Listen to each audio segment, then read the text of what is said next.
السلام علیکم ورحمۃ اللہ وبرکاتہ۔ بسم اللہ الرحمن الرحیم۔ کئی دنوں سے یوٹیوب پر ہمارا اپڈیشن رکا ہوا تھا، میں اس کے لیے معذرت خواہ ہوں۔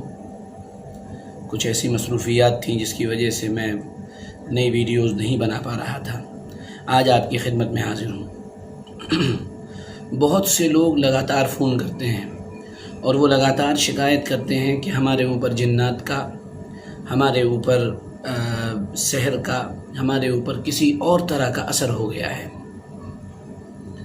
اللہ تعالیٰ ان کی حفاظت فرمائے۔ میں ان سے صاف بتا دینا چاہتا ہوں کہ میں ایک طالب علم ہوں، میں اس سلسلے میں زیادہ کچھ نہیں جانتا ہوں۔ یہ تو عمل کرنے والے اچھے عاملین، متبع سنت جو ہوتے ہیں، ان کو آپ دکھا سکتے ہیں، لیکن ہاں میں اس سے بچنے کے لیے ایک عمل آپ کی خدمت میں آپ کے سامنے پیش کرنے جا رہا ہوں۔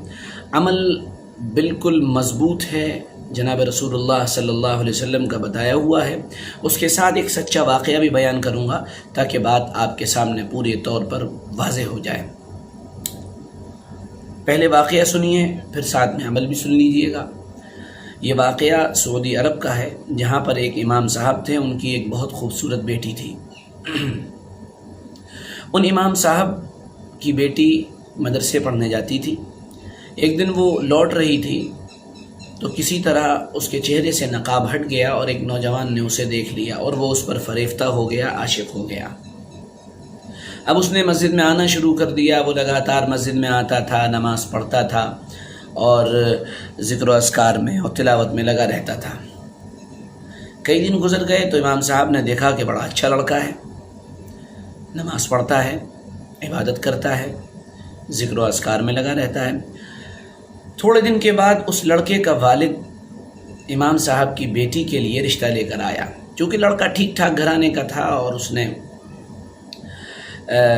پڑھائی بھی اپنی کی ہوئی تھی، اچھی جگہ سے پاس آؤٹ بھی تھا، تو امام صاحب نے رشتے کو منظور کر لیا اور شادی ہو گئی۔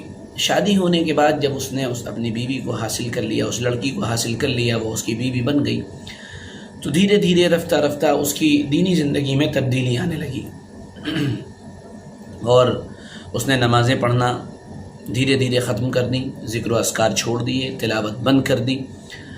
بیوی جو تھی اس کی، چونکہ وہ ایک امام کی بیٹی تھی اور بہت نیک تھی، اس لیے اس نے یہ فیصلہ کیا کہ میں اب اس کے ساتھ زندگی نہیں گزاروں گی۔ لوگوں نے پوچھا، گھر والوں نے پوچھا، بیٹا ایسا کیا ہوا؟ کہا کہ اس نے نمازیں تو چھوڑ ہی دی۔ جب میں نے اس سے پوچھا کہ تم نے نماز، ذکر، تلاوت، عبادت جو پہلے اتنی کیا کرتے تھے کیوں چھوڑ دی؟ تو ابا اس نے ایک جملہ کہا کہ میں یہ سب کچھ اس لیے کرتا تھا تاکہ تم مجھے مل جاؤ۔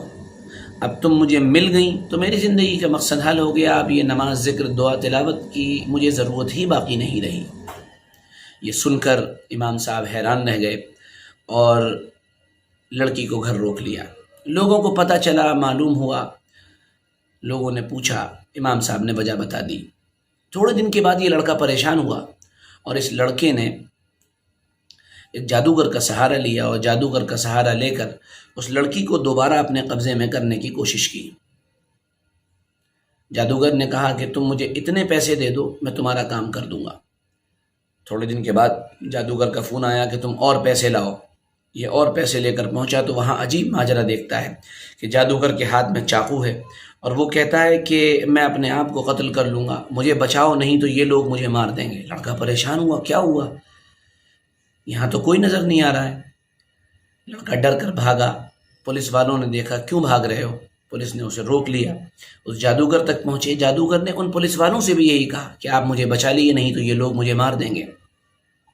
یہ بڑی حیران کر دینے والی بات تھی۔ دونوں کو گرفتار کیا گیا، قاضی کی عدالت میں پیش کیا گیا، وہاں پورا واقعہ سنایا گیا۔ پھر جادوگر سے پوچھا گیا آخر کیا ماجرا تھا؟ اس نے کہا اس لڑکی کو تابع کرنے کے لیے میں نے پہلے شریر جناتوں کا سہارا لیا، وہ گئے تو امام صاحب کے گھر سے خالی ہاتھ واپس آ گئے۔ پھر اس کے بعد میں نے ان کے بڑے شیطان کا، رئیس الشیاطین جو جناتوں کا سب سے بڑا تھا، میں نے اس کا سہارا لیا اور اس کو بھیجا۔ تو اس نے کہا تم نے کہاں بھیج دیا ہمیں؟ تم نے جس جگہ ہمیں بھیجا ہے اس جگہ تو فرشتے پہرا دے رہے ہیں، وہ ہمیں ماریں گے، ہمیں مار مار کے صحیح کر دیں گے۔ اور وہ غصہ ہو گئے اور انہوں نے کہا کہ تم بیکار آدمی ہو، انہوں نے مجھے مارنے کا فیصلہ کیا، میں اس لیے کہہ رہا تھا مجھے بچاؤ۔ مجھے سمجھ میں نہیں آیا کہ وہ کون سی چیز ہے، وہ کون سا عمل ہے جس کو امام صاحب کرتے ہیں جس کے نتیجے میں ان کے گھر پر فرشتوں کا پہرا رہتا ہے۔ حیران کر دینے والی بات تھی۔ امام صاحب بھی چونکہ عدالت میں موجود تھے، امام صاحب نے کہا کہ حضرت کوئی عمل ہمارے یہاں نہیں ہوتا ہے، بس صرف بات اتنی ہوتی ہے کہ سورہ بقرہ کی تلاوت ہمارے یہاں روزانہ کی جاتی ہے۔ الحمدللہ اس کی برکت سے یہ جو کچھ ہوا ہے وہ اسی کی برکت سے ہوا ہے۔ جناب رسول اللہ صلی اللہ علیہ وسلم نے ارشاد فرمایا، صحیح حدیث ہے، کہ جس گھر میں سورہ بقرہ پڑھی جاتی ہے اس گھر سے جنات و شیاطین بھاگ جاتے ہیں، وہاں جنات و شیاطین نہیں رہتے ہیں۔ تو میرے دوستوں، میرے بزرگوں، جو لوگ اس سلسلے میں بہت پریشان رہتے ہیں وہ صدق دل اور اخلاص نیت کے ساتھ صدقہ کریں، دعا کریں، اور ساتھ میں سورہ بقرہ کو پڑھنے کا اہتمام روزانہ اپنے گھر میں کریں۔ 2-3 لوگ مل کے پڑھ لیں، 3-4 لوگ ساتھ مل کے بیٹھ جائیں اور سورہ بقرہ ختم کر لیں۔ مشکل سے 5-7 منٹ لگیں گے، 10 منٹ لگیں گے، 15 منٹ لگیں گے، سورہ بقرہ پوری ہو جائے گی۔ اس کے نتیجے میں آپ کو اتنے فائدے حاصل ہوں گے، اتنی برکتیں حاصل ہوں گی کہ میں بتا نہیں سکتا ہوں۔ اور اکثر لوگ جو فون کرتے رہتے ہیں کہ ہمیں تکلیف ہے، ہمیں پریشانی ہے، ہمیں الجھن ہے، ہمیں یہ ہے اور وہ ہے، انشاءاللہ ان کو یہ چیزیں نہیں ہوں گی، اور اگر ہوں گی بھی تو اللہ اس صورت کی برکت سے انہیں دور کر دے گا۔ میں امید کرتا ہوں کہ میرا یہ پیغام آپ کو پسند آیا ہوگا۔ اسے لائک کریں، شیئر کریں، لوگوں تک پہنچانے کی کوشش کریں تاکہ جو لوگ پریشان ہیں وہ اپنی پریشانی سے نکلیں اور باہر آ جائیں۔ اور یہ بھی درخواست کروں گا جن لوگوں نے میرے چینل کو ابھی تک سبسکرائب نہیں کیا، سبسکرائب کریں، بیل آئیکن دبائیں۔ ہم انسٹاگرام پر، فیس بک پر، ٹویٹر پر سب جگہ موجود ہیں، وہاں بھی ہمیں فالو کرنا نہ بھولیں۔ خاص کر انسٹاگرام پر سید سعدی قاسمی کے نام سے ہمارے ID ہے، وہاں فالو کریں۔ بہت بہت شکریہ، جزاکم اللہ۔ السلام علیکم ورحمۃ اللہ وبرکاتہ۔